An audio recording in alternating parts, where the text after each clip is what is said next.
This cannot correlate to saying that men are appointed by Holy Spirit. If it was Holy Spirit making these appointments, would the presiding overseer, as it was then called, of my previous congregation, who served for many, many years, teaching, shepherding, and sitting in judgment of others at judicial hearings, been arrested and sent to prison fairly recently for child abuse committed by him prior to him ever being appointed? Was he appointed by Holy Spirit or men? It is not the fact that evil men have infiltrated the congregation that brings reproach on Jehovah. We know they are everywhere and are crafty, but it is the covering over of matters that brings great reproach on Jehovah's name. When these matters are exposed by secular sources, who we are told not to listen to, and we then become targets for persecution, not for our Christian works, but because of our secretive and dishonest behaviour.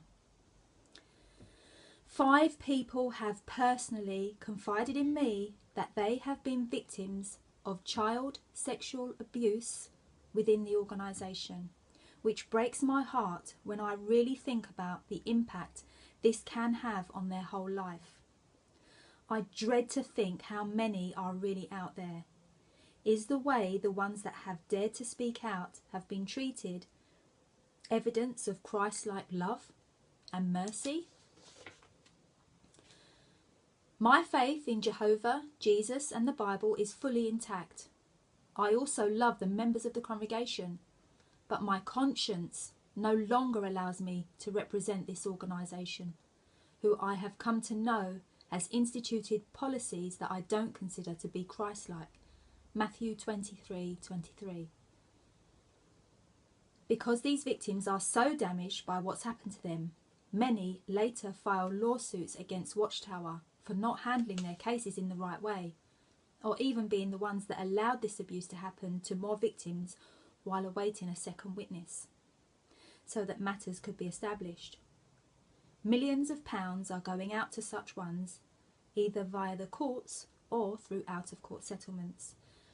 And the society was also paying for quite some time a daily fee of $4,000 in court sanctions for not releasing to the authorities a database they have of all internal accusations made, numbering thousands. I'm not saying that every accusation is true, but innocence as well as guilt can be established at a court of law. If only we would turn over this information to the ones designated by Jehovah God himself to deal with such matters. Romans 13:1-4. Should the governing body be honest with us and tell us that our contributions are not only building kingdom halls, paying for missionaries and disaster relief, but paying for victims and sanctions? I believe so, because we are encouraged, no, told to trust them. The March broadcast. Also, for those who have attended the assembly, this matter was probably mentioned as it has been at other assemblies, but were you told about the financial issues, or just the fact that this matter is coming to light so that you can just trust the brothers to deal with it and you don't need to research this matter for yourself?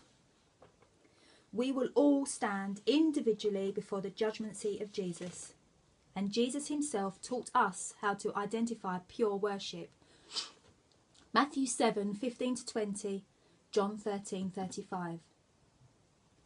James 1:27 talks about keeping oneself without spot from the world. Never mind a huge great stain like this.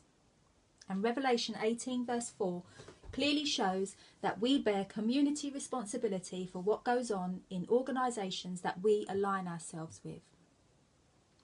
For these reasons and more, I am disassociating myself from Jehovah's Witnesses' non-Christian organisation. However, this is not a reflection of how I feel about individuals who have been like family to me and whom I have and will always have great affection for.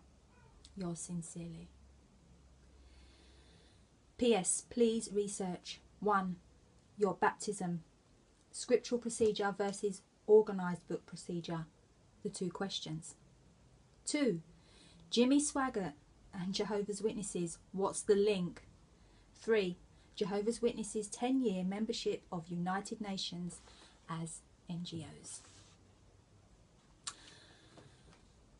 I'm hoping to do some more videos where I can let you know a little bit more about my story. I had to keep my letter fairly short because it was, I could have gone on forever and it would have been too much for people to read, but I have got a lot to say. I thank all of the XJW community that post their videos online, because these have really helped me, and they've also encouraged me to add my voice to this community of people, for those of us that are now awake. And I thank you for listening, and I hope that I'll see you again. Bye bye.